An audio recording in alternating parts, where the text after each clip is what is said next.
दोस्तों मैं ना कहता था आपसे कि राजनीति में कोई किसी का सगा नहीं होता है। यानी कि जिधर की हवा चलती ना उधर पैर रोपने वाले लोग बहुत है इस देश की राजनीति में।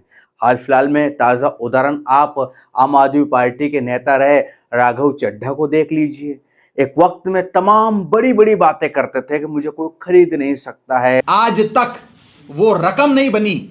मैं साफ तौर पे कहना चाहता हूं, आज तक वो रकम नहीं बनी और वो शख्स पैदा नहीं हुआ जो राघव चड्ढा को, आम आदमी पार्टी को या अरविंद केजरीवाल को खरीद ले। मैं साफ तौर पे अपने विरोधियों को कहना चाहता हूं। बीजेपी तो गुंडे लोगों की पार्टी है, ये खुद कह रहे थे, उनकी कुछ क्लिपें वायरल हो रही है कि बीजेपी एक गुंडों की पार्टी है, अनपढ़ गुंडों की पार्टी है। वो सिर्फ गुंडागर्दी करते हैं और पेट्रनेज देते हैं गुंडों को।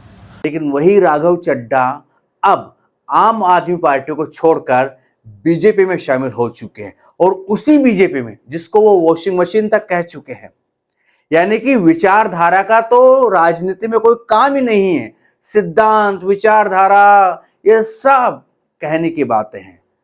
मुश्किल से उंगलियों पर गिने चुने लोग होंगे जो एक पार्टी से जुड़ते हैं और वो अंत तक एक ही पार्टी के सिपाही बनकर रहते हैं, लेकिन ऐसे बहुत कम होते हैं। अधिकांश तो इस देश की राजनीति की अगर हम बात करें, दुनियादारी की बात ना करें, तो आपको ज्यादातर तो नेता नगरी ऐसे ही मिलेंगे कि जब भी दम किधर नजर आया उधर हो गए।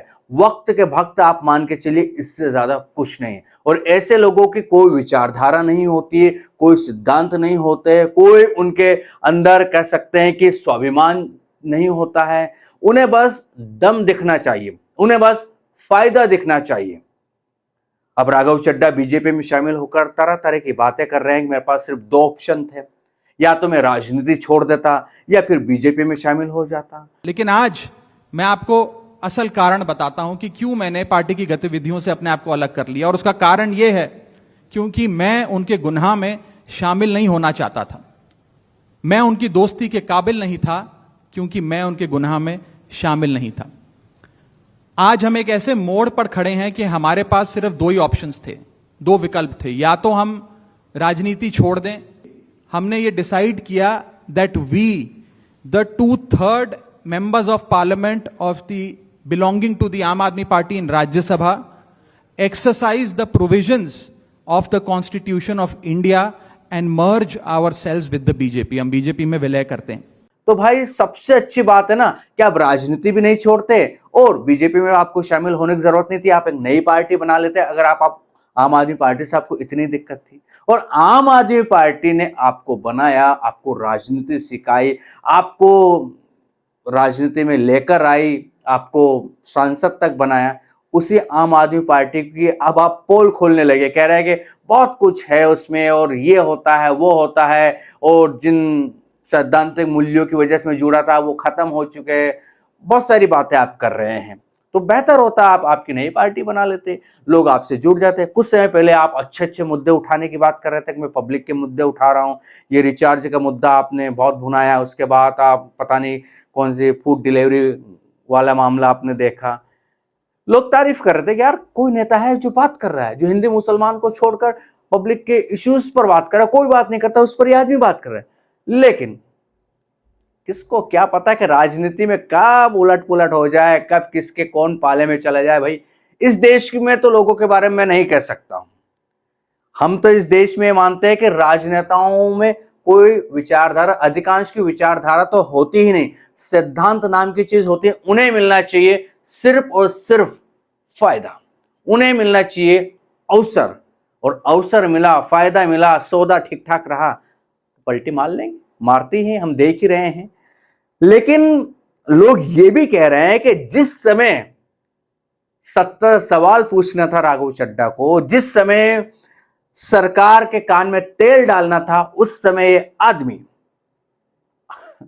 यहां से वहां हो गया। अब बीजेपी की गुणगान करने में लगे हुए हैं।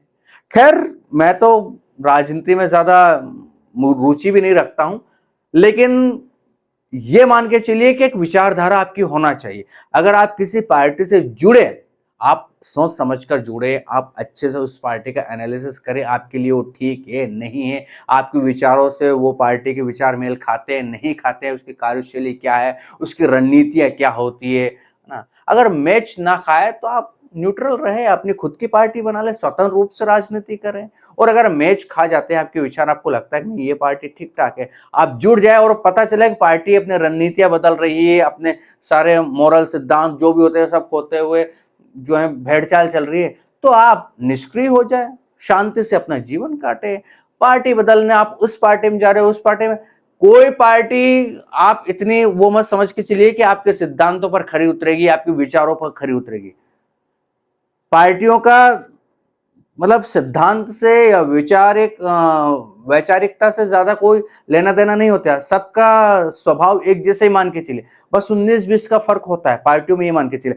लेकिन जब आम आदमी पार्टी आई थी, अन्ना आंदोलन के बाद जब पैदा हुई आम आदमी पार्टी, मुझे बहुत अट्रैक्ट किया था इसने कि यार जैसे बीजेपी ने किया था ना एक समय में 2012-13 के दरमियान, जब कांग्रेस के बारे में ये लोग बात करते थे कि इतना करप्शन है, कोल की बात कर रहे थे कि कोल आवंटन में घोटाला हुआ है और स्पेक्ट्रम जो थे बांटे गए तो उसमें घोटाला हुआ है, नौकरियां नहीं दे पा रहे हैं, महंगाई बढ़ती जा रही है। फिर ये ऊपर से बातें करते थे कि हम आएंगे तो 15 लाख 2 करोड़ नौकरियां और स्मार्ट सिटी, बुलेट ट्रेन, पता नहीं क्या क्या चीजें।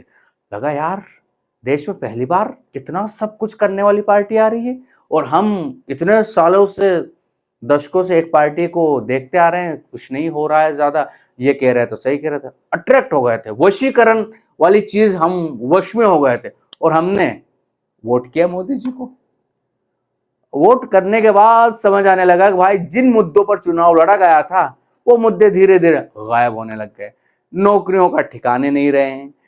15 लाख वाली बात तो वैसे उन्होंने कह दिया कि वो तो जुमला था।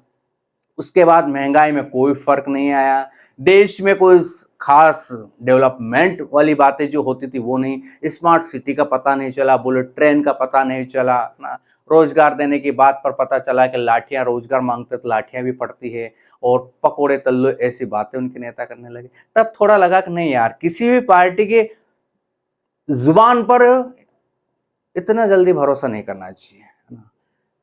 तो खैर ये सब चीजें चलती रहती हैं इस देश में। नेता नगरी का एक ही मतलब है कि भाई खुद का घर भरो, खुद बन जाओ अच्छे से। जनता, और ये जो जनता लड़ते ना कि हमारा नेता, तुम्हारा नेता, हमारे नेता के लिए मैं ये कर जाऊंगा, वो सबसे बड़ी मूर्ख जनता है। और ये जो जनता जब तक इस देश की नेताओं को भगवान मान के चलेंगे ना, जब तक सर आंखों में बिठा के रखे ना, तब तक इस देश की जनता का उद्धार नहीं होगा। ये भी मान के चलिए, देश का ही उद्धार नहीं होगा। क्योंकि एक बार कोई नेता बन जाता तो वो ये सोचता है, अरे मैं तो सुप्रीम लीडर हो गया हूं, अब मेरे नीचे बहुत सारी जनता है, मैं कहूंगा कि ये करो तो वो करेगी, वो कहो तो वो करेगी। यानी कि जनता को वो मानसिक तौर पर गुलाम समझते हैं कि अब जनता मेरी जय जयकार करेगी। और जनता ऐसा इसी देश में देखने को मिलता है कि जनता नेता को, उस नेता को जिसकी कोई विचारधारा नहीं, जिसके अंदर कोई मानवता के कोई मतलब ठोर ठिकाने नहीं, जिसके अंदर कोई ऐसा नहीं कि यार खुद को साइड में रखकर जनता के लिए जो काम करे, जनता के लिए जो सड़कों पर उतरे, जनता के लिए जो हक में आवाज उठाएं, जनता के साथ खड़ा रहें। और कहते ना हम वीआईपी चीजें नहीं करेंगे। आप नेता बनते हो, आपको बड़ी गाड़ियां में आप चलते हो, एसी वाली गाड़ी में चलते हो, एसी वाले ऑफिस में रहते हो भाई, हैं, आप महंगे फोन यूज करते हो, महंगे, मतलब कहने का मतलब ये कि आपका रहने का तरीका सुधर जाता है और जनता का कचमोरा निकलता रहता है। ऐसा नेता बहुत कम है। वो एक किसी का विचार हमने पढ़ा था कि नेता का मतलब होता है कि जनता आपको इसलिए चुन रही है कि आप उनकी बात को जो है सदन में रखो और सदन में उनके लिए नीतियां बनाओ, योजना बनाओ। अगर जनता आपकी गरीब है और आप अमीर होते जा रहे हो तो आप जनता की सेवा नहीं कर रहे हो। दरअसल जनता आपकी सेवा कर रही है और इसके चलते आप धनाढ्य होते जा रहे हो, आप पैसे वाले होते जा रहे हो और जनता का कचमोरा निकलता जा रहा है। यही तो हमने कई सारे मामलों में देखते हैं। आप मुझे बताओ, ऐसा नेता बताओ जिसके पास आज बैंक बैलेंस नहीं होगा। हम एक दो अपवाद को छोड़कर हम अधिकांश 99% की बात कर लो। आप बताओ जिसके पास गाड़ी नहीं हो, जिसके पास खुद का बंगला नहीं हो, बैंक बैलेंस नहीं हो, और वही जनता इनको क्या क्या नहीं बना के रखती है। लेकिन मैं जनता, और गलतियां जनता की, भाई मैं तो जनता की भी गलतियां मानता हूँ। मैं किसी राजनेता को इतना तो मैं ये मानता हूँ कि जैसे फॉरेन में रहता ना, विदेशों में रहता ना, नेता है तो है भाई, है ना, हमें कोई लेना देना नहीं है, कोई नेता निकल के जा रहा है तो कोई हार माला, कोई फूल माला, कुछ नहीं, निकल के जा रहा है तो निकल के जा रहा है, आम पब्लिक की तरह है वो। लेकिन यहाँ तो आम पब्लिक जिस नेता को चुनता है वो इतना खास, इतना अहम हो जाता है कि अगर वो सड़क पे निकल जाए तो ट्रैफिक लग जाता है और गाड़ियों को रोक दिया जाता है, फूल मालाओं के लिए जगह जगह पोस्टर बना, फलाने जी आ रहे हैं, ठिकाने जी आ रहे हैं। ये जब तक ये तमाशा होता रहेगा ना, तब तक नेताओं को सर आंखों पे जनता बिठाते रहेगी ना, तब तक नेता ना तो काम करने का कुछ उसको सुसंपट पड़ेगी और ना ही वो धरती पर, जमीन पर रियलिटी देखकर काम करेगा। मैं तो यही मानता हूँ। तो नेताओं को इतना भाव देना भाई बंद करो, है ना। हम विदेशों में जिस तरह देखते हैं, है कोई प्राइम मिनिस्टर, है कोई वहाँ का प्रेसिडेंट, तो है वो प्रेसिडेंट को जी आदर नहीं, फलाना ढिकाना लगा, भाई प्रेसिडेंट है, सवाल पूछते हैं, है तो है भाई, जब मन करता है वो प्रोटेस्ट करते हैं, जो बातें लिखना है लिख देते हैं, सब कुछ है। तो उनको, नेता को सिर्फ नेता समझो, सेवक समझो। जिस तरह से हमारे साहब कहते हैं ना कि मैं तो प्रधान सेवक, कि नेहरू जी के शब्द, नेहरू जी खुद को प्रधान सेवक मानते थे। लेकिन क्या वाकई में कोई है प्रधान सेवक जैसा? जुबान से नहीं, हकीकत, जमीनी हकीकत तौर पर है कोई ऐसा नेता? लगता है आपको? बताइएगा कमेंट सेक्शन में, क्या लगता है आपको, ये भी कहिएगा। ये था वीडियो, कैसा लगा ये भी बताएं। चलो फिर मिलेंगे दूसरे वीडियो में, तब तक के लिए नमस्ते।